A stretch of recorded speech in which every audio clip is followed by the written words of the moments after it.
అసెంబ్లీలో వార్షిక బడ్జెట్పై చర్చ కొనసాగుతోంది. ఇవాళ ఉదయం సభ ప్రారంభం కాగానే ప్రతిపక్ష సభ్యుడు హరీష్ రావు బడ్జెట్పై మాట్లాడారు. దాదాపు 2 గంటలకు పైగా బడ్జెట్పై మాట్లాడిన హరీష్ రావు సర్కార్ తీరుపై తీవ్ర స్థాయిలో ఫైర్ అయ్యారు. మధ్యలో అధికార పక్షం హరీష్ రావు ప్రసంగంపై అభ్యంతరం తెలిపారు. సభలో బడ్జెట్పై మాట్లాడాలని పొలిటికల్ ప్రసంగాలేంటని మండిపడ్డారు. ఇక మధ్యలో డిప్యూటీ సీఎం భట్టి, శ్రీధర్ బాబు, కోమటిరెడ్డి జోక్యం చేసుకుని బీఆర్ఎస్ విమర్శలకు గట్టి కౌంటర్ ఇచ్చారు. రాష్ట్ర బడ్జెట్ వాస్తవాలకు దూరంగా ఉందన్నారు మాజీ మంత్రి హరీష్ రావు. సర్కార్ చెప్పే రైజింగ్ తెలంగాణ బడ్జెట్లో ఎక్కడా కనిపించడం లేదన్నారు. గతంలో ఫార్మా సిటీ కోసం భూసేకరణను వ్యతిరేకించిన కాంగ్రెస్ ఇప్పుడు ఫ్యూచర్ సిటీ కోసం ల్యాండ్స్ లాక్కుంటుందన్నారు. రైతు రుణమాఫీ పూర్తి స్థాయిలో జరగలేదన్న హరీష్ రావు రైతు భరోసా సగం మందికే ఇచ్చారని విమర్శించారు. సీతక్క గారు, ఉత్తమ్ కుమార్ రెడ్డి గారు ఫార్మా సిటీకి మేము భూములు సేకరిస్తా ఉంటే ఆ రోజు అక్కడ పాదయాత్ర చేసి పచ్చటి భూములు ఎలా తీసుకుంటారు, మా ప్రభుత్వం అధికారంలోకి వస్తే ఫార్మా సిటీ భూములు తిరిగి వాపస్ ఇస్తాము అన్నారు. ఈ రోజు ఏమంటున్నారు అధ్యక్ష? ఇంకా 14,000 లాక్కుంటాం, ఈ 16,000 ఇచ్చులేదు కానీ ఇంకా 14,000 లాక్కుంటామని చెప్పి బలవంతంగా ఇలా రైతుల నుంచి భూములు సేకరించి ఆ ఫార్మా సిటీ పేరును అందంగా ఫ్యూచర్ సిటీ అని చెప్పి పెట్టి ఇవాళ తిరిగి భూములు లాక్కుంటున్నారు అధ్యక్ష. ఆనాడు ప్రభుత్వ భూములు అమ్మితే, నిరర్ధకమైన ఆస్తులు అమ్మితే ప్రభుత్వ భూములు ఎట్లా అమ్ముతారు, ఇది పెద్దలిచ్చిన ఆస్తి, రేపు బొందబెట్టడానికి జాగుండదని గంభీరమైన ఉపన్యాసాలు చేశారు. ఇవాళ ఏమంటున్నారు? బరాబర్ భూములు అమ్ముతామంటున్నారు. ఇవాళ 30,000 కోట్ల రూపాయల భూములు అమ్మకానికి పెట్టినారు అధ్యక్ష.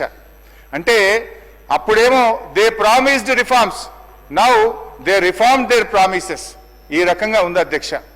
కౌలు రైతులకు గతంలో కన్నా భిన్నంగా రైతు భరోసా సాయాన్ని ఇవ్వడానికి మార్గదర్శకాలు చేసుకున్నాం. కౌలు రైతులకు రైతు బీమా కూడా ఇస్తాం. ఎంత గొప్పగా చెప్పిండ్రు అధ్యక్ష. అది విన్న కౌలు రైతుల గుండెలు ఉప్పొంగినాయి ఆ రోజు. కానీ ఇవాళ అదే కౌలు రైతుల గుండెలు ఔసిపోతున్నాయి అధ్యక్ష. ఎందుకు? ఇప్పుడు ఏమంటున్నారంటే రైతులు కౌలు రైతులు మీరే ఇద్దరు చూసుకోవాలని చెప్పి వ్యవసాయ మంత్రి గారు సెలవిచ్చారు అధ్యక్ష. కౌలు రైతుల బీమా గురించి అయితే మొత్తానికే మర్చిపోయింది అధ్యక్ష. ఈసారి భట్టి గారి బడ్జెట్లో కౌలు రైతుల ప్రస్తావనే లేకుండా పోయింది అధ్యక్ష. భట్టి గారు ఫసల్ బీమా పథకంలో చేరాం, అమలు చేస్తాం, రైతులు పైసా ఖర్చు లేకుండా మొత్తం ప్రీమియం ప్రభుత్వమే చెల్లిస్తుంది అంటే మేము కూడా సంతోషపడి ఇక్కడ కూర్చొని బల్లలు కొట్టినాం అధ్యక్ష. సంతోషపడ్డాం అధ్యక్ష.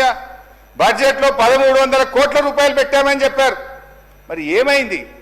1 రూపాయి విడుదల చేసింది లేదు, ఫసల్ బీమా అమలు చేసింది లేదు.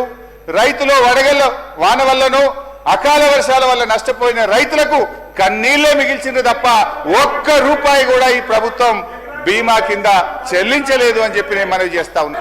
ఇవాళ మహాలక్ష్మి 2,500 మోసం, 4,000 రూపాయల పెన్షన్, రైతు భరోసా, రుణమాఫీ, తులం బంగారం, నిరుద్యోగ భృతి, ఏడాదిలో 2 లక్షల ఉద్యోగాలు, ఉద్యోగులకు పిఆర్సీ 4 డిఏలు, ఆటో డ్రైవర్లకు 12,000, అన్ని పంటలకు బోనస్, ప్రభుత్వంలో ఆర్టీసీ విలీనం, 5 లక్షల విద్యార్థి భరోసా కార్డు. భట్టి గారు ఇప్పుడు చెప్పండి, బోడమల్లయ్య ముచ్చట ఎవరికి వర్తిస్తారో ఒకసారి చెప్పాలని చెప్పి నేను భట్టి గారిని కోరుతా ఉన్నా అధ్యక్ష.